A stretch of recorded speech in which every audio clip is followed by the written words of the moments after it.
This morning we are saying our final goodbyes to the last portion of the old I-74 bridge. Crews getting ready to use those controlled explosives once again.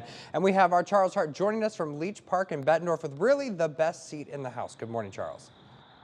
Yes, good morning, David. We're on the trailway just outside of Leach Park here in Bettendorf, and crews are actually starting to show up. We've been seeing a lot of trucks drive by, getting ready for that big boom that's coming up here in just over an hour. And here is what's going to happen. So crews are going to use controlled explosives to take down the Iowa-bound side of the bridge. They're aiming to do this as early as 7 a.m. and there will be 2 small blasts beforehand. That'll be for scaring fish and wildlife away. And then we're supposed to get that big boom that we've been waiting for. And now you may be wondering why engineers did not decide to just blow the whole thing up sooner.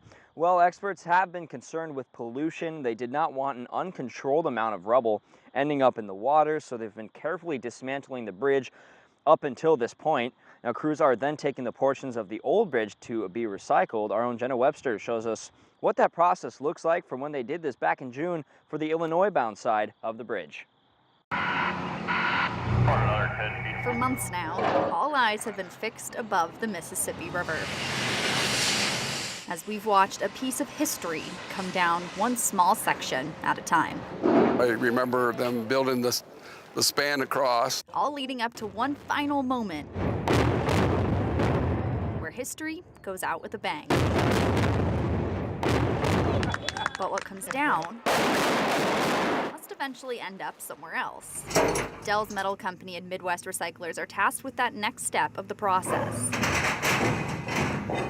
So when it all began and we heard that the bridge was coming down, it was one of my goals that I was going to figure out how to keep all of the steel coming off of it locally here in our community. Christina Caldwell is the vice president and president of the two companies. Pretty much anything that you have seen or drove over that was metal has came to our yards. And those scrap yards are now overflowing with green.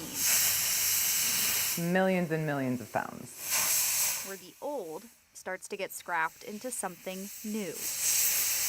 They're all different sizes, shapes, so you have to figure out the best and most efficient way to cut it. The different cut-up materials, such as the steel beams or the cables, will then be sent to a mill to be melted down into a new product. It could very well be made into a new beam that's going to go up somewhere. The future of the old bridge seemingly endless. But the recycling process revealing more pieces of its history. It was really neat to see what they did back in the early 1900s to be able to make that suspension cable, how they were able to take hundreds of pieces of very thin galvanized steel and wrap it and secure it and it hold all these years. Those iconic twin spans that stood watch over the mighty Mississippi for decades, now finding a new place in history. In Davenport, Jenna Webster, WQAD News 8. Well, definitely a bittersweet day for the implosion of the old I-74 bridge, and it's also nice to see a piece of Quad City history become a piece of history somewhere else. David, let's send it back to you in the studio. All right, Charles, thank you. And as a reminder, the pedestrian bridge on the new I-74 bridge still closed today because of the controlled demolition. And as we say goodbye to the old I-74 bridge, we want to show you some of its history and a look at how that green bridge made its way to the Quad Cities to begin with.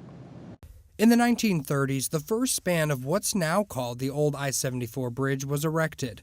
Originally, it was called the Iowa-Illinois Memorial Bridge. Interstate 74 didn't yet exist in the Quad Cities. It was a major project. The bridge was designed by a Polish immigrant, Ralph Majewski, who was later called America's greatest bridge builder. The Quad Cities represented the beginning and the end of his career. First there was the government bridge, and then finished up with at least the first span of the I-74 bridge. You could say Majewski had a knack for getting people places.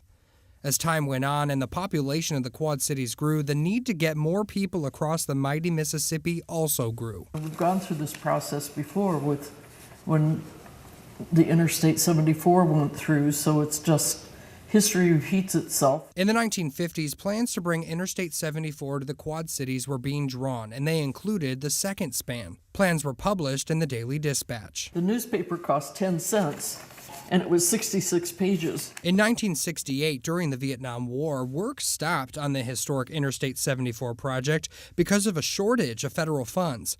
The project later resumed and finished in the 1970s. Now, about 50 years later, the Quad Cities has outgrown the Majeski-designed bridges.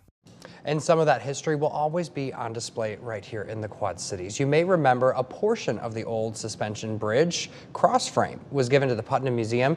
Meanwhile, another piece of the bridge was given to the Rock Island County Historical Society, that along with the owl statue that used to sit on one of the towers. Those are also at the Society's Library and Museum in Moline. And if you're looking for a front row seat to watch the demolition, you're going to want to look at this map. This is where you're not going to be able to watch from this morning. That includes Leach Park, where Charles Hart's been reporting for us this morning, as well as part of the Riverfront Trail. However, access to Isle Casino will be open.